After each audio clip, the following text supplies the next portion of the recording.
안녕하세요. 하루 필수 말씀 충전 하필 큐티 조종환입니다. 오늘 함께 나눌 하나님 말씀은 스가랴 2장 1절에서 13절까지 말씀입니다. 내가 또 눈을 들어본 즉 한 사람이 측량줄을 그의 손에 잡았다라고 이렇게 되어 있어요.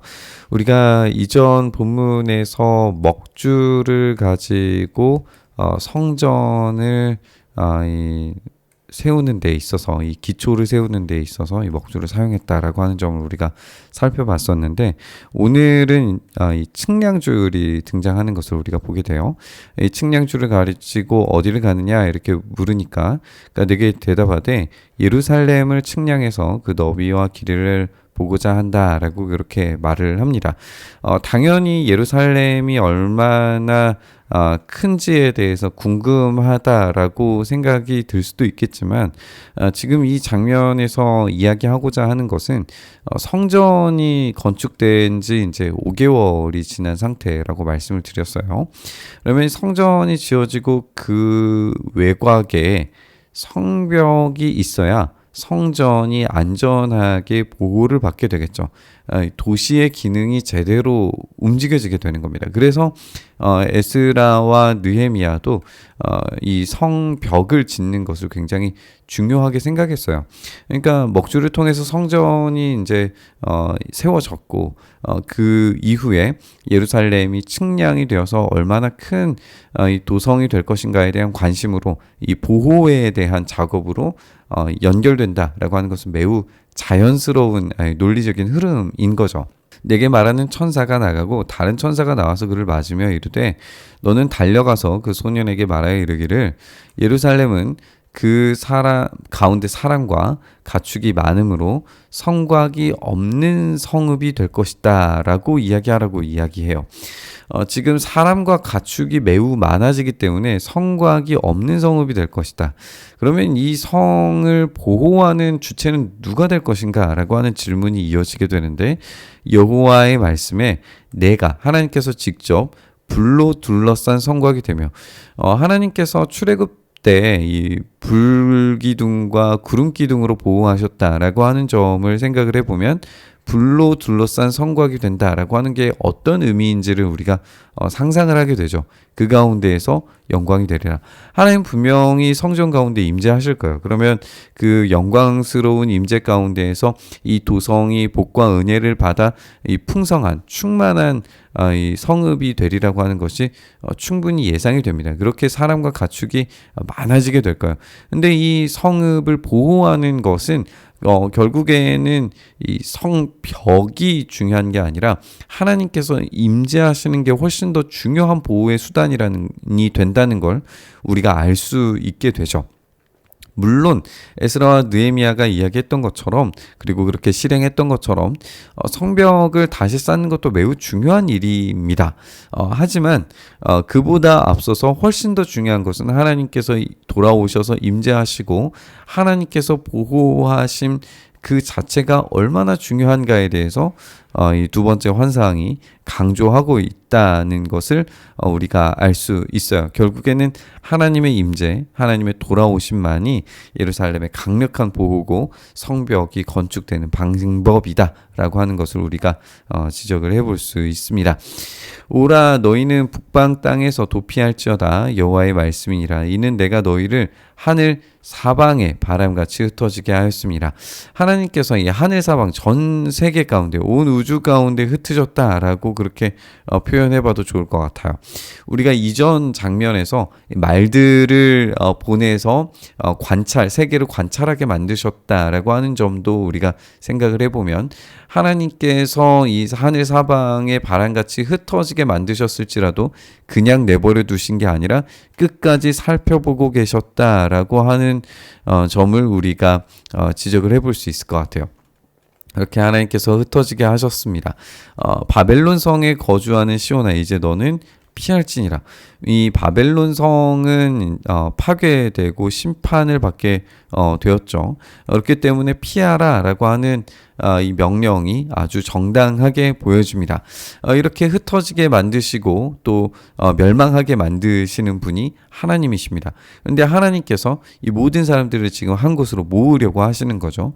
여호와께서 이같이 말씀하실 때 영광을 위하여 나는 너희를 노력한 여러 나라로 보내셨나니 너희를 범하는 자는 그의 눈동자를 범하는 것이다. 이 눈동자를 범하는 것, 이 강력한 어떤 공격이 가해졌다. 아무것도 할 수 없는 상태에 이 눈이 찔리면 그렇게 되잖아요. 처럼 눈동자가 범하여지는 상태가 될 정도로 아무것도 손 쓸 수 없는 심판이 임하게 된다라고 하는 것을 우리가 보게 됩니다. 이스라엘을 노략한 여러 나라로 하나님께서 보내셨지만 그것들을 모두 다 살펴보시는 분께서 그 모든 행위에 대해서 갚아주실 거예요. 우리가 어제 본문에서 함께 살펴봤던 것처럼 하나님의 노는 작았지만 이스라엘을 학대하는 자들은, 이 고통을 더하는 자들은 훨씬 더 하나님의 분노보다 크게 노력했어요. 힘들게 만들었어요. 그것에 대한 정당한 심판을 하나님께서 내리실 겁니다. 그렇게 공격하시는 것이 눈동자를 범하는 것이죠. 내가 손을 그들 위에 움직인즉 그들이 자기를 섬기던 자에게 노략거리가 되리라 하셨나니. 그러니까 하나님께서 이 역사를 움직여 가시는 방식들이 아수르에서 바벨론으로, 바벨론에서 페르시아로, 페르시아에서 그리스 제국으로, 그리스 제국에서 이 로마로 이어지는 어떤 역사적인 흐름들 가운데서 끊임없이 하나님께서 이스라엘 백성들을 살펴보시고 그 모든 세력들에 대해서 하나님께서 마땅한 심판들을 내리셔 오셨어요. 이 이야기를 지금 우리 신자들에게도 여전히 적용할 수 있는 내용이라고 우리는 분명히 생각을 해볼 수 있습니다. 어떤 제국이라도, 어떠한 강력한 힘이라도 결국에는 하나님께서 계산하고 계시고 하나님께서 살펴보고 계신다.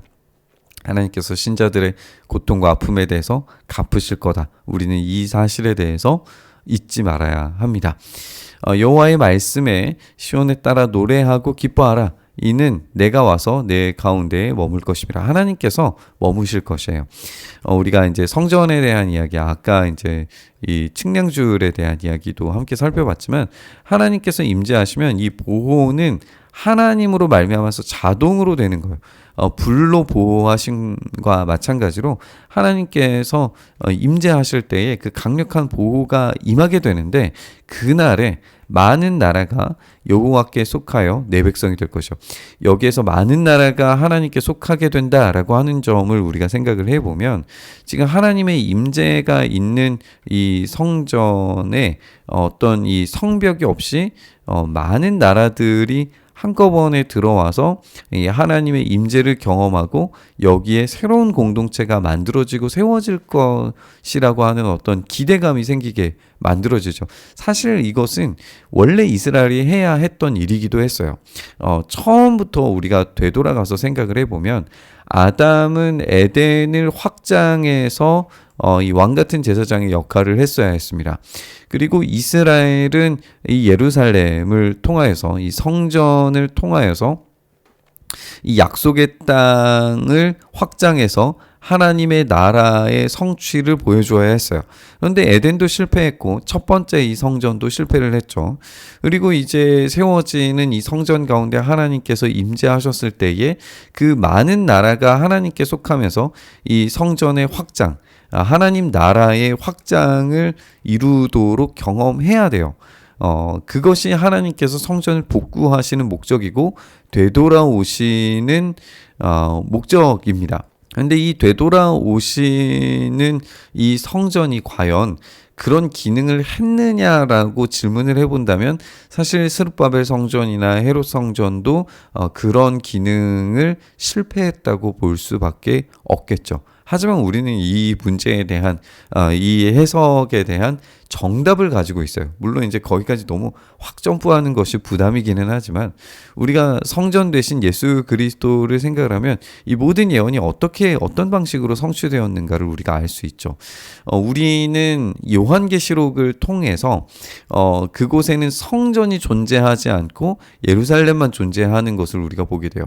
예루살렘과 성전이 어떤 일치된 어떤 형상을 보여주게 이루어지게 되는데 성전 그 자체가 예수 그리스도시다 라고 하는 것을 우리가 봤고, 그 예루살렘, 새 예루살렘이라고 하는 곳 그 자체가 완벽한 언약 백성 공동체로 이루어졌고, 그 완벽한 언약 공동체 백성이 이 구약과 신약을 포함한 이 성경 시대를 완전히 포함하고, 그리고 우리가 살아가고 있는 모든 시대, 주님께서 다시 오시는 그날까지의 모든 교회가 다 연합된 승리의 교회라고 하는 사실을 우리가 알고 있어요. 그렇기 때문에 많은 나라가 여호와께 속하고 그 성벽이 없는 상태의 이 완전한 하나님 나라를 경험하게 만드신다라고 하는 점을 우리가 생각을 해볼 수 있죠. 나는 내 가운데 머물리란 내가 만군의 여호와께서 나를 내게 보내신 줄 알리라. 여호와께서 장차 유다를 거룩한 땅에서 자기 소유를 삼으시고 다시 예루살렘을 택하시리니 모든 육체가 여호와 앞에서 잠잠할 것은 여호와께서 그의 거룩한 처소에서 일어나심이라 하더라. 하나님께서 그 거룩한 처소에서 일어나셔서 그들과 함께 하신다는 것을 보여주실 것이고 증명하실 것입니다. 그 안에서 하나님께서 그동안 보아오셨던 모든 것들에 대해서 갚아주시고 그것들을 완성시키시고 그들과 함께함으로 말미암아 진정한 하나님 나라가 이루어지도록 만드실 겁니다. 우리가 오늘 함께 살펴본 것처럼 하나님께서 그 경계가 없는 하나님의 나라를 만드실 겁니다. 그 안에 우리가 속해 있고 포함된 줄 믿습니다.